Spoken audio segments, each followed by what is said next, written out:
नमस्कार, आप देख रहे हैं आरएन टीवी कृषि की स्पेशल सीरीज किसान बजट। खेती किसानी से जुड़ी आज की बड़ी और अहम खबरों की शुरुआत करते हैं। ऑनलाइन बिक रही खाद और कीटनाशकों से बढ़ते खतरे से।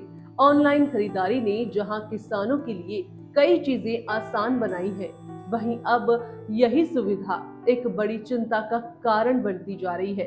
भारत की कीटनाशक उद्योग संगठन क्रॉप लाइफ इंडिया ने केंद्र सरकार से मांग की है कि कीटनाशक प्रबंधन विधेयक 2025 को और सख्त बनाया जाए, ताकि ऑनलाइन प्लेटफॉर्म पर बिक रहे नकली और बिना अनुमति वाले खाद, बीज और कीटनाशकों को पर पूरी तरह रोक लग सके।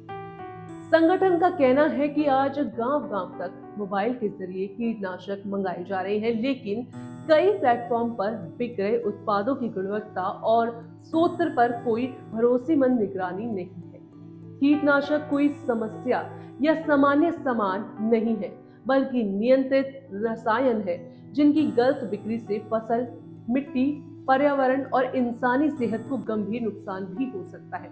अनुमान है कि देश में नकली कीटनाशक का कारोबार हजारों करोड़ रुपए तक पहुंच चुका है। क्रॉप लाइफ इंडिया का साफ कहना है कि वो ऑनलाइन बिक्री के खिलाफ नहीं है, बल्कि ऑनलाइन और ऑफलाइन दोनों के लिए एक जैसे सख्त नियम, पारदर्शिता और ट्रेसेबिलिटी चाहता है। आगे बढ़ते हैं और अब बात करते हैं कैबिनेट के बड़े फैसले की। केंद्र सरकार ने अटल पेंशन योजना को वित्त वर्ष 2031 तक जारी रखने की मंजूरी दी है। इसके साथ ही योजना के प्रचार प्रसार, जागरूकता और क्षमता निर्माण से जुड़ी गतिविधियों के लिए सरकारी फंडिंग भी जारी रहेगी। इस योजना का मुख्य उद्देश्य है कि असंगठित क्षेत्र में काम करने वाले मजदूरों, छोटे किसानों और कम आय वाले लोगों को सामाजिक सुरक्षा देना। अटल पेंशन योजना के तहत 60 साल की उम्र के बाद 1000 से 5000 रुपए तक की गारंटी शुदा मासिक पेंशन मिलती है, जो व्यक्ति के योगदान पर निर्भर करती है। 19 जनवरी 2026 तक इस योजना से 8 करोड़ 66 लाख से ज्यादा लोग जुड़ चुके हैं। अब बात करते हैं बजट 2026 से पहले कृषि क्षेत्र से जुड़ी एक और अहम खबर सामने आई है।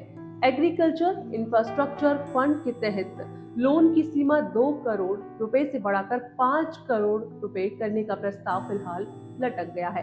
प्रधानमंत्री कार्यालय की कुछ आपत्तियों के बाद ये साफ नहीं है कि बजट में इसकी घोषणा होगी या नहीं। जानकारों का कहना है कि किसान क्रेडिट कार्ड योजना की सीमा बढ़ाने में देरी इसकी बड़ी वजह है। गौरतलब है कि 2020 में शुरू हुए 1 लाख करोड़ रुपए के इस फंड का मकसद गांवों में गोदाम, कोल्ड स्टोरेज और कृषि ढांचे को मजबूत करना है। लेकिन बार बार की देरी से किसानों और एग्री बिजनेस की उम्मीदों को झटका अब लगता दिख रहा है। अब बात करेंगे किसानों के लिए राहत की, यानी कि तेलंगाना सरकार ने अरहर यानी कि तुअर किसानों को बड़ी राहत देते हुए एमएसपी 8000 रुपए प्रति क्विंटल पर सरकारी खरीद के निर्देश दिए हैं। फिलहाल बाजार भाव करीब 7200 रुपए चल रहा है, जिससे किसानों को नुकसान हो रहा था। इसी अंतर को भरने के लिए सरकार ने हस्तक्षेप किया है। राज्य में 82 खरीद केंद्र खोलने की योजना है, जिनमें से कई शुरू भी हो चुकी हैं और खरीद मार्च तक चलेगी। और अब अंत में किसानों के लिए बड़ी खबर, यानी कि तिलहन क्षेत्र से सरकार जल्द ही जीएम सरसों की किस्म को मंजूरी दे सकती है। विशेषज्ञ का इस पर कहना है कि इससे सरसों की पैदावार बढ़ेगी, लोगों से बेहतर सुरक्षा मिलेगी और तेल की रिकवरी भी ज्यादा होगी। अगर ये मंजूरी मिलती है तो देश में खाद तेल उत्पादन बढ़ेगा और आयात पर निर्भरता कम होने की उम्मीद है।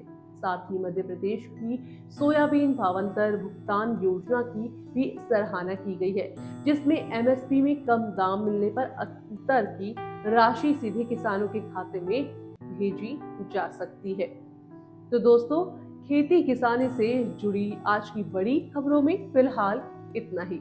ऐसी ही भरोसेमंद और जरूरी जानकारी के लिए जुड़े रहिए आरएन टीवी कृषि के साथ। कैसी लगी आपको जानकारी, हमें कमेंट में जरूर बताइए और ये भी बताइए कि आप इस बजट में किसानी पर क्या चाहते हैं।